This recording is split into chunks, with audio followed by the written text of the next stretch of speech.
गुरुदेव भगवान की जय। प्यारे कृष्ण कन्हैया लाल की जय। श्रीमद् देवी भागवत महापुराण प्रथम खंड का सप्तम स्कंध चल रहा है।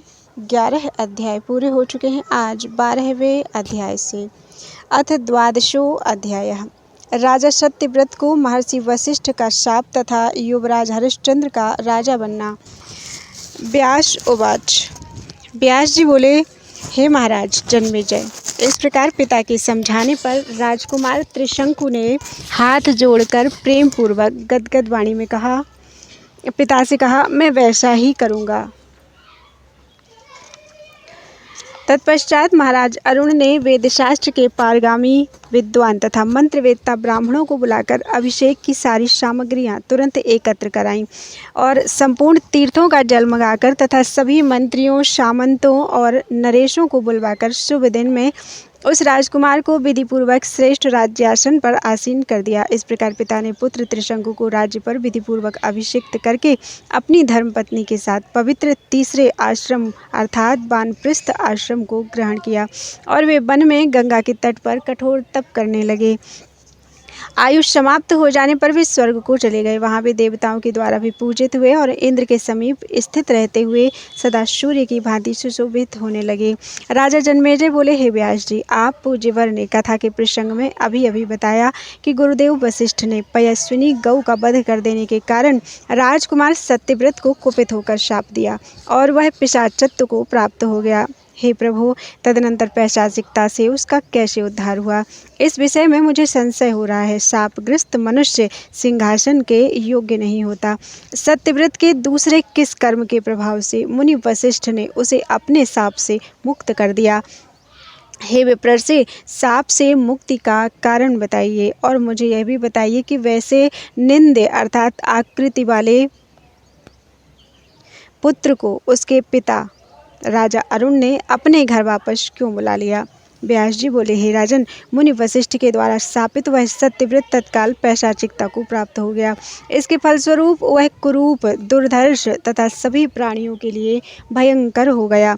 किंतु हे राजन, जब उस सत्यव्रत ने भक्तिपूर्वक भगवती की उपासना की तब भगवती ने प्रसन्न होकर क्षण भर में उसे दिव्य शरीर वाला बना दिया। भगवती के कृपा रूपी अमृत से उसकी पैशाचिकता समाप्त हो गई और उसका पाप विनष्ट हो गया। अब वह पाप रहित तथा अति तेजस्वी हो गया था। भगवती की कृपा से वशिष्ठ जी भी प्रसन्नचित्त हो गए और उसके पिता अरुण भी प्रेम से परिपूर्ण हो गए। पिता के मृत हो जाने पर धर्मात्मा राजा सत्यव्रत राज्य पर सम्यक शासन करने लगा। वह अनेक प्रकार के यज्ञों द्वारा देवेश्वरी सनातनी भगवती की उपासना में तत्पर होने लगा। उस त्रिशंकु के पुत्र हरिश्चंद्र हुए, जो शास्त्रोक्त शुभ लक्षणों से संपन्न तथा परम सुंदर स्वरूप वाले थे। कुछ समय के बाद राजा त्रिशंकु ने अपने पुत्र हरिश्चंद्र को युवराज बनाकर मानव शरीर से ही स्वर्ग सुख भोगने का निश्चय किया। जब राजा त्रिशंकु वशिष्ठ के आश्रम में गए और उन्होंने विधिवत प्रणाम करके दोनों हाथ जोड़कर प्रसन्नतापूर्वक उनसे यह वचन कहा। राजा बोले, हे ब्रह्मपुत्र, हे महाभाग, हे सर्व मंत्र विशारद, हे तापस, आप प्रसन्नतापूर्वक मेरी प्रार्थना सुनने की कृपा कीजिए। अब स्वर्गलोक का सुख भोगने की इच्छा मेरे मन में उत्पन्न हुई है। अप्सराओं के साथ रहने, नंदनवन में क्रीड़ा करने तथा देव गंधर्वों का मधुर गीत सुनने आदि दिव्य भोगों को मैं इसी मानव शरीर से भोगना चाहता हूँ। हे महामुनि, आप शीघ्र ही मुझसे ऐसा यज्ञ संपन्न कराइए जिससे मैं इसी मानव शरीर से स्वर्गलोक में निवास कर सकूं। हे मुनि श्रेष्ठ, आप सर्वसमर्थ हैं, अतः मेरा यह कार्य अब पूर्ण कर दीजिए। यज्ञ संपन्न कराकर मुझे अत्यंत दुर्लभ देवलोक की प्राप्ति करा दीजिए। वशिष्ठ जी बोले, हे राजन, मानव शरीर से स्वर्गलोक में निवास अत्यंत दुर्लभ है। मरने के पश्चात ही पुण्य कर्म के प्रभाव से स्वर्ग की सुनिश्चित प्राप्ति कही गई है। अतः हे सर्वज्ञ, तुम्हारे इस दुर्लभ मनोरथ को पूर्ण करने में मैं डर रहा हूँ। जीवित प्राणी के लिए अप्सराओं के साथ निवास दुर्लभ है। अतः हे महाभाग, आप अनेक यज्ञ कीजिए, मृत्यु के अनंतर आप स्वर्ग प्राप्त कर लेंगे। व्यास जी बोले, हे राजन, वशिष्ठ जी का यह वचन सुनकर अत्यंत उदास मन वाले राजा त्रिशंकु ने पहले से ही कुपित उन मुनिवर वशिष्ठ से कहा, हे ब्राह्मण, यदि आप अभिमानवश मेरा यज्ञ नहीं कराएंगे तो मैं किसी दूसरे को अपना पुरोहित बनाकर इसी समय यज्ञ करूंगा। उनका यह वचन सुनते ही वशिष्ठ जी ने क्रोधित होकर राजा को शाप दे दिया, हे दुर्बुद्धि, चांडाल हो जाओ, इसी शरीर से तुम अभी नीच योनि को प्राप्त हो जाओ। स्वर्ग को नष्ट करने वाले तथा सुरभि के वध के दोष से युक्त हे पापिष्ठ, विप्र की भार्या का हरण करने वाले तथा धर्म मार्ग को दूषित करने वाले हे पापी, मरने के बाद भी तुम किसी प्रकार स्वर्ग नहीं प्राप्त कर सकते। व्यास जी बोले, हे राजन, गुरु वशिष्ठ के ऐसा कहते ही त्रिशंकु तत्क्षण उसी शरीर से चांडाल हो गए। उनके रत्नमय कुंडल उसी क्षण पत्थर हो गए और शरीर में लगा हुआ सुगंधित चंदन दुर्गंध युक्त हो गया। उनके शरीर पर धारण किए हुए दिव्य पीतांबर कृष्ण वर्ण के हो गए। महात्मा वशिष्ठ के शाप से उनका शरीर गजवर्ण जैसा धूमिल हो गया। हे राजन, भगवती के उपासक मुनि वशिष्ठ के रोष के कारण ही त्रिशंकु को यह फल प्राप्त हुआ। इसलिए भगवती जगदम्बा के भक्त का कभी भी अपमान नहीं करना चाहिए। मुनिश्रेष्ठ वशिष्ठ जी बड़े निष्ठा के साथ गायत्री जप में संलग्न रहते थे। हे राजन, उस समय अपना कलंकित शरीर देखकर राजा त्रिशंकु अत्यंत दुखित हुए।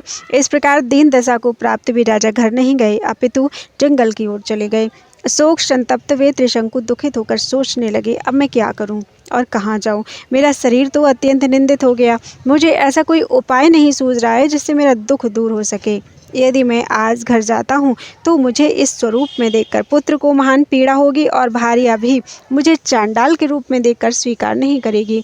इस प्रकार के चांडाल रूप वाले मुझ निंदे को देखकर मेरे मंत्रीगण तथा जाति वाले भी आदर नहीं करेंगे और भाई बंधु भी संग में नहीं रहेंगे। इस प्रकार सभी लोगों के द्वारा परित्यक्त किए जाने वाले मेरे लिए तो जीने की अपेक्षा मर जाना ही अच्छा है।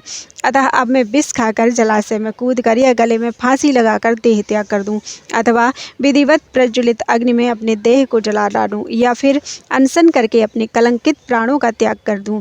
ऐसा विचार आते ही उन्होंने पुनः सोचा, आत्महत्या करने से मुझे निश्चय ही जन्म जन्मांतरों में पुनः चांडाल होना पड़ेगा और आत्महत्या दोष के परिणाम स्वरूप मैं शाप से कभी मुक्त नहीं हो सकूंगा। ऐसा सोचने के बाद राजा ने अपने मन में पुनः विचार किया कि इस समय मुझे किसी भी स्थिति में आत्महत्या नहीं करनी चाहिए, अपितु वन में रहकर मुझे अपने द्वारा किए गए कर्म का फल इसी शरीर से भोग लेना चाहिए, क्योंकि इससे इस कुकर्म का फल सर्वथा समाप्त हो जाएगा।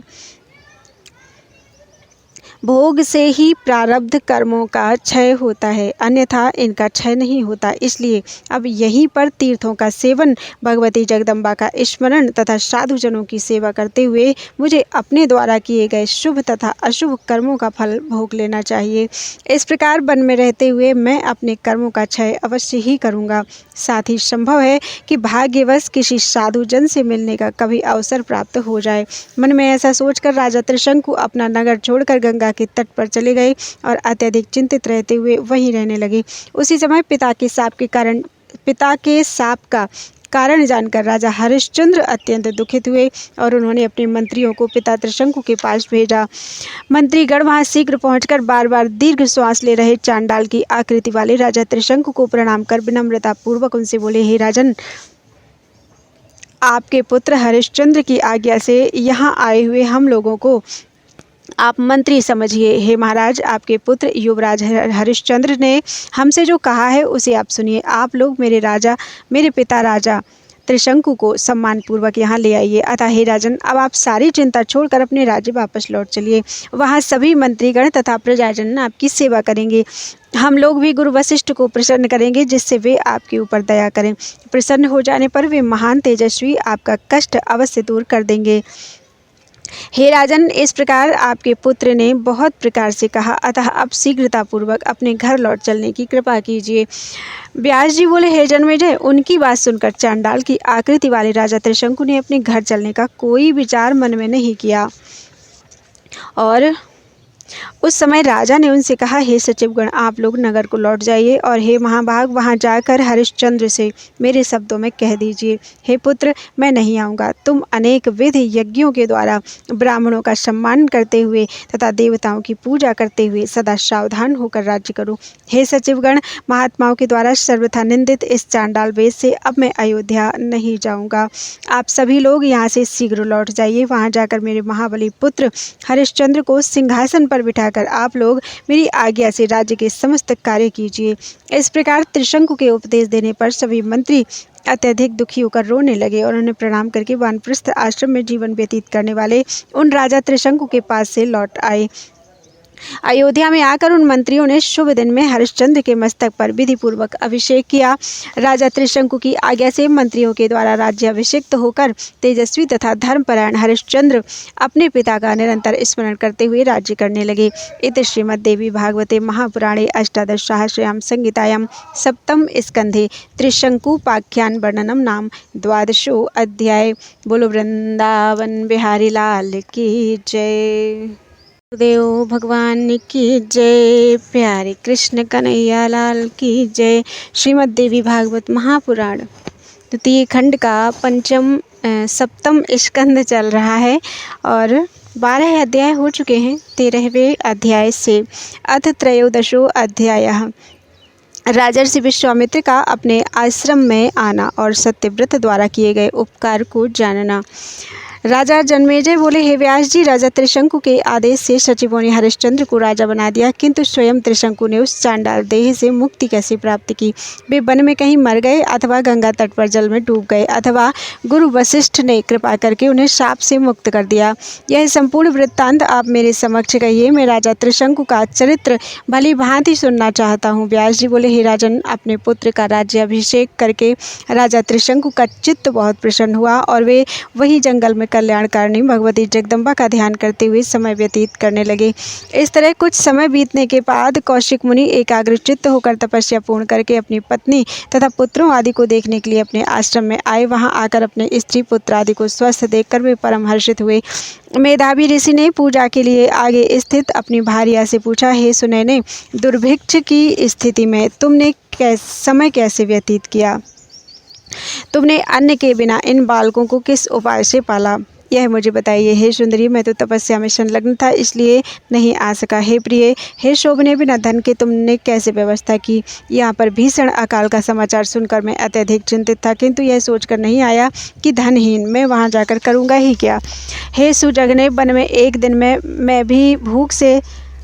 एक दिन अत्यधिक विकल होकर चोर की भांति एक चांडाल के घर में प्रविष्ट हुआ। वहां चांडाल को सोया हुआ देखकर भूख से अत्यंत व्याकुल मैं रसोई घर खोजकर कुछ खाने के लिए उसमें पहुंच गया। बर्तन खोलकर भोजन प्राप्त करने के लिए मैंने जो ही बर्तन में हाथ डाला, तभी उस चांडाल ने मुझे देख लिया। उसने आदरपूर्वक मुझसे पूछा, आप कौन हैं?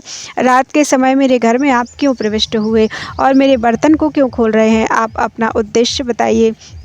हे सुंदर केशों वाली चांडाल के पूछने पर क्षुधा से अत्यंत पीड़ित मैंने गदगद वाणी से उससे कहा, हे महाभाग, मैं एक तपस्वी ब्राह्मण हूँ। मैं भूख से विकल होकर चोरी के विचार से युक्त होकर यहाँ आया हूँ और इस बर्तन में कोई खाने की वस्तु देख रहा हूँ। हे महामते, चोरी के विचार से यहाँ आया हूँ। मैं आपका अतिथि हूँ। इस समय मैं भूखा हूँ, अतः आप मुझे आज्ञा दीजिए जिससे मैं आपके द्वारा भली भांति पकाए गए पदार्थ का भक्षण करूँ। विश्वामित्र बोले, हे सुंदरी, मेरी बात सुनकर चांडाल ने मुझसे कहा, हे चारों वर्णों में अग्रगण्य, इसे चांडाल का घर जानिए। अतः आप मेरे यहाँ भोजन मत कीजिए, क्योंकि एक तो मानव योनि में जन्म पाना दुर्लभ है, उसमें भी द्विज अर्थात ब्राह्मण, क्षत्रिय तथा वैश्य के यहाँ बड़ा ही दुर्लभ है। द्विजों में भी ब्राह्मण कुल में जन्म तो सर्वथा दुर्लभ है। क्या आप इसे नहीं जानते? उत्तम लोक की कामना करने वाले व्यक्ति को कभी भी दूषित आहार ग्रहण नहीं करना चाहिए। भगवान मनु ने कर्मानुसार 7 जातियों को अंत्यज मानकर उन्हें अग्राह्य बताया है। हे विप्र, मैं चांडाल हूँ, अतः अपने कर्म के अनुसार त्याज्य हूँ, इसमें संदेह नहीं है। हे द्विज, मैं अपना धर्म समझकर ही आपको भोजन करने से रोक रहा हूँ, ना कि अपने पदार्थ के लोभ से। हे द्विजवर, वर्ण संकरता का दोष आपको न लगे, केवल यही मेरा अभिप्राय है। विश्वामित्र बोले, हे धर्म, कि तुम सत्य कह रहे हो। हे अंत्यज, तुम्हारी बुद्धि अत्यंत विशाल है, फिर भी मैं तुम्हें आपत्ति काल में पालनीय है धर्म का सूक्ष्म मार्ग बता रहा हूँ। हे मानद, मनुष्य को चाहिए कि जिस किसी भी उपाय से शरीर की रक्षा करे। इसमें यदि कोई पाप हो जाए तो बाद में पाप से मुक्ति के लिए प्रायश्चित कर लेना चाहिए। आपत्ति काल में किए गए पाप कर्म के कारण दुर्गति नहीं होती, किंतु सामान्य समय में किए गए पाप के कारण दुर्गति अवश्य होती है। भूख से मरने वाले को नरक होता है, इसमें संदेह नहीं है। अतः अपने कल्याण की इच्छा रखने वाले को भूख मिटाने का प्रयत्न करना चाहिए। हे अंत्यज, इसलिए मैं भी चौर कर्म से अपने देह की रक्षा कर रहा हूँ। विद्वानों ने कहा है कि अनावृष्टि के समय चोरी करने से जो पाप होता है वह पाप उस मेघ को लगता है जो पानी नहीं बरसाता है। विश्वामित्र बोले, हे प्रिय, मेरा ऐसा यह वचन कहते ही आकाश से हाथी की सूंड की तरह मोटी धार वाली मनोभिलषित जलवृष्टि सहसा होने लगी। बिजली की चमक के साथ बरसते हुए मेघ को देखकर मैं अत्यंत आनंदित हुआ। उसी समय उस चांडाल का घर छोड़कर मैं परम प्रसन्नतापूर्वक बाहर निकल पड़ा। हे सुंदरी, अब यह बताओ कि तुमने प्राणियों का विनाश करने वाले उस अत्यंत भीषण समय को इस वन में किस प्रकार बिताया। व्यास जी बोले, हे राजन, पति की यह बात सुनकर उस प्रिय भाषणी स्त्री ने पति से कहा, हे मुनिश्रेष्ठ, मैंने जिस प्रकार उस अत्यंत कष्टकारी समय को व्यतीत किया उसे आप सुनिए। आपके चले जाने के बाद यहाँ अकाल पड़ गया था। मेरे सभी पुत्र अन्न के लिए बड़े दुखित हुए। बालकों को भूखा देखकर घोर चिंता से ग्रस्त मैं नीवार अर्थात जंगली धान्य के लिए वन वन घूमती रही। उसी समय मुझे कुछ फल मिल गए। इस प्रकार नीवार अन्न के द्वारा मैंने कुछ महीने व्यतीत किए। हे कांत, उसके भी समाप्त हो जाने पर मैं मन ही मन पुनः सोचने लगी, इस वन में अब नीवार अन्न भी नहीं मिल रहा है और इस अकाल में भिक्षा भी नहीं मिल सकती। वृक्षों पर फल नहीं रह गए और धरती में कंदमूल भी नहीं रहे। भूख से पीड़ित बालक व्याकुल होकर बहुत रो रहे हैं। अब मैं क्या करूं, कहाँ जाऊं और भूख से तड़पते हुए इन बालकों से क्या कहूं। ऐसा सोचकर मैंने मन में यही निश्चय किया कि किसी धनी व्यक्ति के हाथ आज अपने एक पुत्र को बेचूंगी और उसका मूल्य लेकर उस द्रव्य से भूख से पीड़ित अपने बालकों का पालन करूंगी, क्योंकि इनके पालन पोषण का कोई दूसरा उपाय नहीं रह गया है। अपने मन में यह विचार करके मैंने इस पुत्र को बेचने का दृढ़ निश्चय कर लिया। हे महाभाग, उस समय मेरा यह पुत्र व्याकुल होकर जोर जोर से रोने चिल्लाने लगा, किंतु मैं निर्लज्ज होकर अपने रोते चिल्लाते इस पुत्र को लेकर घर से निकल पड़ी। उस समय राजर्षि सत्यव्रत ने मार्ग में मुझ अति व्याकुल चित्त वाली को देखकर पूछा कि यह बालक क्यों रो रहा है। हे मुनिवर्ता, मैंने उनसे यह वचन कहा, हे राजन, मैं इस बालक को आज बेचने के लिए ले जा रही हूँ। तब मेरी बात सुनकर राजा का हृदय दया से भर गया और उन्होंने मुझसे कहा, तुम इस बालक को लेकर अपने घर लौट जाओ। जब तक मुनि विश्वामित्र लौट कर नहीं आ जाते तब तक तुम्हारे इन बालकों के भोजन के लिए सामग्री प्रतिदिन तुम्हारे यहाँ पहुँचा दिया करूँगा। तभी से दयालु राजा सत्यव्रत प्रतिदिन कुछ भोज्य सामग्री इस पेड़ पर रखकर चले जाते थे। हे कांत, उन्होंने ही संकट के सागर में इन बालकों की रक्षा की, किंतु मेरे ही कारण राजा सत्यव्रत को मुनि वशिष्ठ के शाप का भागी होना पड़ा। किसी दिन राजा सत्यव्रत जंगल में कोई सामग्री नहीं पा सके, तब उन्होंने वशिष्ठ जी की दूध देने वाली गाय मार डाली। इससे मुनि वशिष्ठ उन पर बहुत कुपित हुए। कुपित महात्मा वशिष्ठ ने राजा का नाम त्रिशंकु रख दिया और गोवध करने के कारण राजा को चांडाल बना दिया। हे कौशिक, उनके इसी कष्ट से मैं अत्यंत दुखित हूँ, क्योंकि मेरे ही कारण वे राजकुमार सत्यव्रत चांडाल हो गए हैं। इसलिए अब आपको जिस किसी भी उपाय से, यहाँ तक कि अपनी उग्र तपस्या के प्रभाव से राजा की रक्षा अवश्य करनी चाहिए। व्यास जी बोले, हे शत्रु का दमन करने वाले राजा जन्मेजय, अपनी पत्नी की यह बात सुनकर मुनिश्रेष्ठ विश्वामित्र उस दुखित स्त्री को सांत्वना देते हुए कहने लगे। विश्वामित्र बोले, हे कमल नयने, जिन्होंने तुम्हारा उपकार किया है और घोर वन में तुम्हारी रक्षा की है, उन राजा सत्यव्रत को मैं शाप मुक्त अवश्य करूँगा। मैं अपनी योग विद्या तथा तपस्या के प्रभाव से उनका दुख दूर कर दूंगा। परम तत्ववेत्ता विश्वामित्र जी अपनी भार्या को इस तरह आश्वस्त करके सोचने लगे कि राजा सत्यव्रत का दुख किस प्रकार दूर हो सकता है। तब भली भांति विचार करके मुनि विश्वामित्र उस स्थान पर गए जहाँ राजा सत्यव्रत त्रिशंकु दीन अवस्था को प्राप्त होकर चांडाल के रूप में एक कुटिया में रह रहे थे। मुनि को आते देखकर राजा त्रिशंकु विस्मय में पड़ गए। वे तत्काल मुनि के चरणों पर दंड की भांति गिर पड़े। तब भूमि पर पड़े हुए राजा को हाथ से पकड़कर द्विजश्रेष्ठ विश्वामित्र ने उठाया और उन्हें सांत्वना देते हुए यह वचन कहा, हे राजन, मेरे ही कारण वशिष्ठ मुनि ने आपको शाप दिया है, अतः मैं आपकी सारी कामना पूर्ण करूंगा। अब आप बताइए कि मैं आपका कौन सा कार्य करूं। राजा बोले, पूर्व काल में मैंने यज्ञ कराने के लिए वशिष्ठ जी से प्रार्थना की थी कि हे मुनि श्रेष्ठ, मैं महान यज्ञ करना चाहता हूँ, अतः आप मुझसे यज्ञ संपन्न कराइए। हे विप्रेंद्र, आप मेरा यह अभीष्ट कार्य कीजिए जिससे मैं स्वर्ग चला जाऊँ। मैं इसी मानव देह से सुखों के निधान इंद्रलोक जाना चाहता हूँ। इस पर वशिष्ठ मुनि ने क्रोधित होकर मुझसे कहा, अरे दुर्बुद्धि, इस मानव शरीर से तुम्हारा स्वर्ग में वास कैसे हो सकता है। तब स्वर्ग की उत्कट लालसा वाले मैंने भगवान वशिष्ठ से पुनः कहा, हे निष्पाप, तब मैं किसी अन्य को पुरोहित बनाकर वह श्रेष्ठ यज्ञ आरंभ करूंगा। उसी समय उन्होंने मुझे यह शाप दे दिया, हे नीच, तुम चांडाल हो जाओ। हे मुनीश्वर, इस प्रकार मैंने शाप पाने का सारा कारण आपसे कह दिया। अब एकमात्र आप ही मेरा दुख दूर करने में समर्थ हैं। कष्ट की पीड़ा से व्यथित राजा त्रिशंकु इतना कहकर चुप हो गए और विश्वामित्र जी भी उनके शाप को दूर करने का उपाय सोचने लगे। इति श्रीमद्देवी भागवते महापुराणे अष्टादशसहस्रयां संहितायां सप्तम स्कंधे त्रिशंकु शापोद्धाराय विश्वामित्र सांत्वन वर्णनम नाम त्रयोदशो अध्याय। बोलो वृंदावन बिहारी लाल की जय। अथ चतुर्दशो अध्याय। विश्वामित्र का सत्यव्रत अर्थात त्रिशंकु को सशरीर स्वर्ग भेजना। वरुण देव की आराधना से राजा हरिश्चंद्र को पुत्र की प्राप्ति। व्यास जी बोले, हे राजन, महातपस्वी गाधिपुत्र विश्वामित्र ने यज्ञ अनुष्ठान का विचार करके यज्ञ संबंधी सामग्रियां जुटाकर शीघ्र ही मुनियों को निमंत्रित किया। तत्पश्चात विश्वामित्र के द्वारा निमंत्रित किए गए मुनिगण उस यज्ञ के बारे में जानकर भी वहां नहीं आए, क्योंकि वशिष्ठ जी ने उन सबको आने से मना कर दिया था। यह जानकर गादीपुत्र विश्वामित्र खिन्न मनस्क तथा अति दुखित हुए और उस आश्रम में आए जहां राजा त्रिशंकु विराजमान थे। कुपित विश्वामित्र ने उन त्रिशंकु से कहा, हे नृपश्रेष्ठ, वशिष्ठ जी के मना कर देने के कारण सभी ब्राह्मण तो यज्ञ में नहीं आए, किंतु हे महाराज, मेरे तप का वह प्रभाव देखिए जिससे मैं आपको अभी सुरलोक पहुंचाता हूं और आपकी अभिलाषा पूरी करता हूं। यह कहकर मुनि श्रेष्ठ विश्वामित्र ने हाथ में जल लेकर गायत्री जप से अर्जित अपना समस्त पुण्य उन्हें दे दिया। राजा को अपना पुण्य देकर विश्वामित्र ने उन पृथ्वीपति से कहा, हे राजर्षि, अब आप अपने अभीष्ट स्वर्गलोक को जाइए। हे राजेंद्र, बहुत दिनों से मेरे द्वारा अर्जित किए गए पुण्य से अब आप प्रसन्नतापूर्वक इंद्रलोक जाएं और वहां देवलोक में आपका कल्याण हो। व्यास जी बोले, हे राजन, विप्रेंद्र विश्वामित्र के इतना कहते ही राजा त्रिशंकु मुनि के तपोबल से बड़े वेग से उड़ने वाले पक्षी की भांति तुरंत ऊपर की ओर उड़े।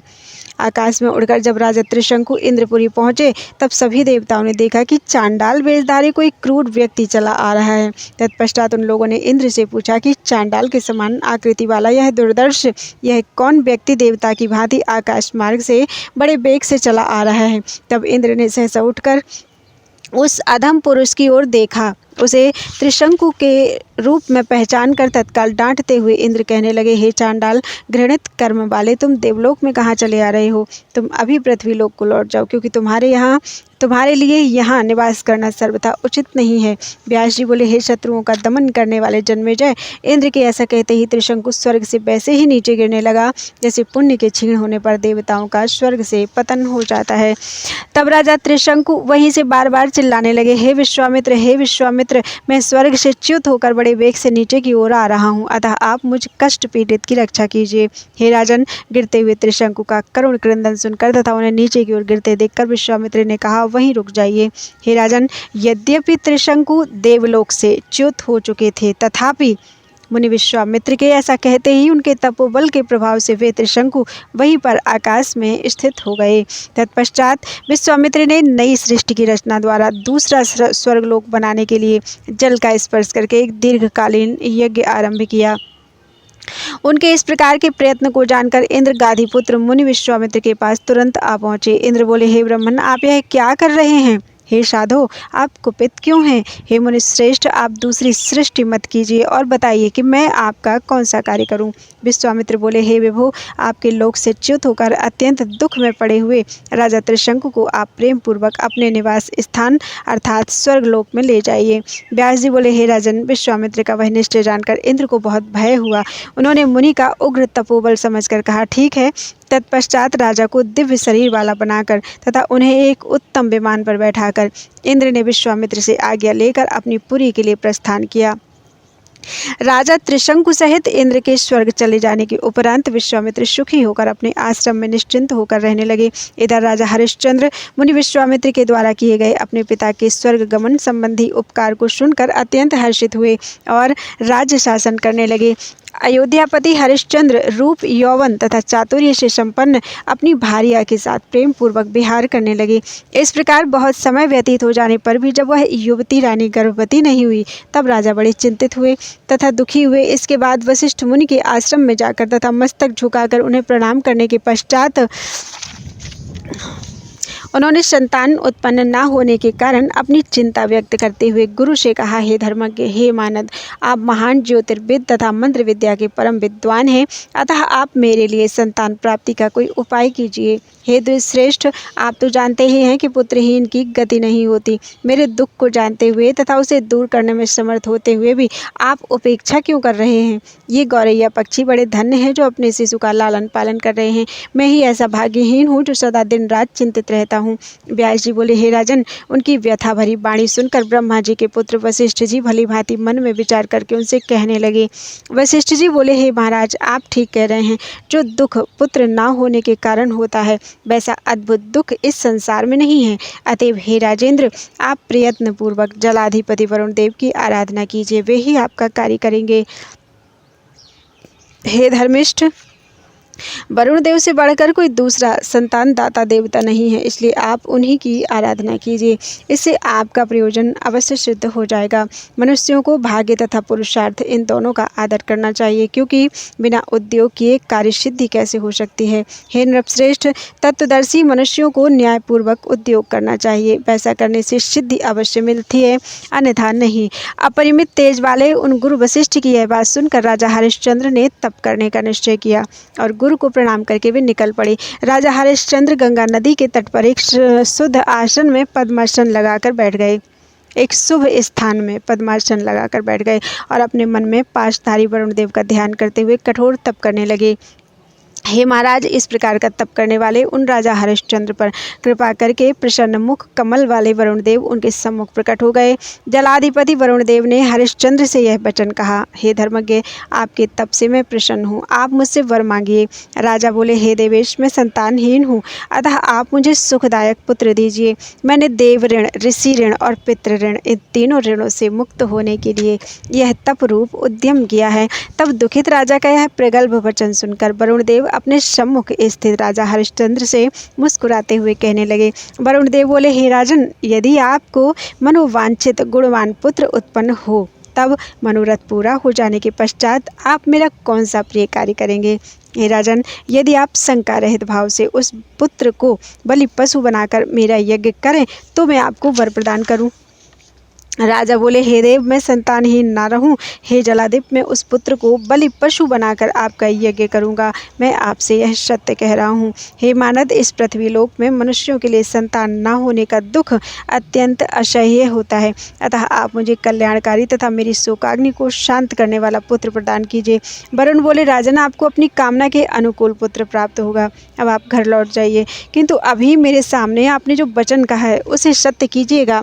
व्यास जी बोले, वरुण देव के ऐसा कहने पर राजा हरिश्चंद्र घर चले गए और वरदान संबंधी सारा वृत्तांत अपनी रानी से कहा। उनकी 100 परम सुंदर रानियां थीं, उनमें से कल्याणी तथा पतिव्रता शैब्या ही उनकी प्रधान धर्मपत्नी तथा पटरानी थी। कुछ समय बीतने पर सुंदरी शैब्या ने गर्भ धारण किया।